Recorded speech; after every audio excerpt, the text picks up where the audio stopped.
প্রধান উপদেষ্টা ও জাতিসংঘ মহাসচিব কক্সবাজারে। ঢাকায় বৈঠক শেষে রোহিঙ্গা শরণার্থী শিবির পরিদর্শনের উদ্দেশ্যে কক্সবাজারে পৌঁছেছেন প্রধান উপদেষ্টা ডক্টর মোহাম্মদ ইউনূস এবং জাতিসংঘের মহাসচিব অ্যান্তোনিও গুতেরেস। আজ শুক্রবার সকালে তারা বাংলাদেশ বিমানের একটি বাণিজ্যিক ফ্লাইটে কক্সবাজারের উদ্দেশ্যে রওনা হন। দুপুর 1টায় পৌঁছানোর পর বিমানবন্দরে তাদের স্বাগত জানান কক্সবাজার জেলা প্রশাসক মোহাম্মদ সালাউদ্দিন ও পুলিশ সুপার।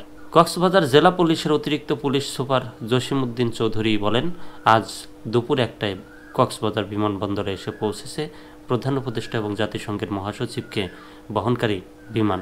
জানা গেছে, কক্সবাজারের প্রধান উপদেষ্টা প্রফেসর ডক্টর মোহাম্মদ ইউনূস নির্মাণাধীন কক্সবাজার আন্তর্জাতিক বিমানবন্দর ও খুরুশকুল জলবায়ু উদ্বাস্তু কেন্দ্র পরিদর্শন করবেন তারা।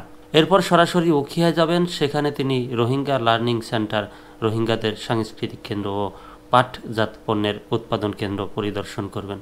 পরিদর্শন ও ইফতার শেষে প্রধান উপদেষ্টা ও জাতিসংঘ মহাসচিব একসঙ্গে সন্ধ্যায় ঢাকায় ফিরবেন।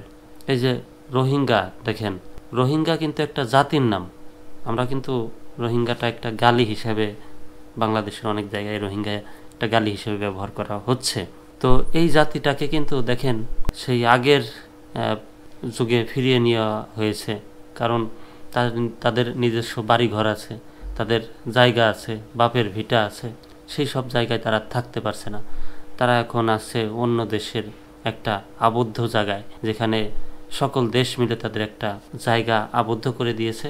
সেই জায়গাটায় তারা অনেকেই বাড়ি যাওয়ার জন্য হাহাকার করছে, বা অনেকে যেতেও চাচ্ছে না ভয়ে। তো তারা একটা জাতি, তারা একটা গোষ্ঠী, তাদের একটা দেশ ছিল, সেখানে সেই অধিকার তাদের নাই। তারা কিন্তু এখন বন্দী। কি বলেন আপনারা? অবশ্যই কমেন্টে জানাবেন।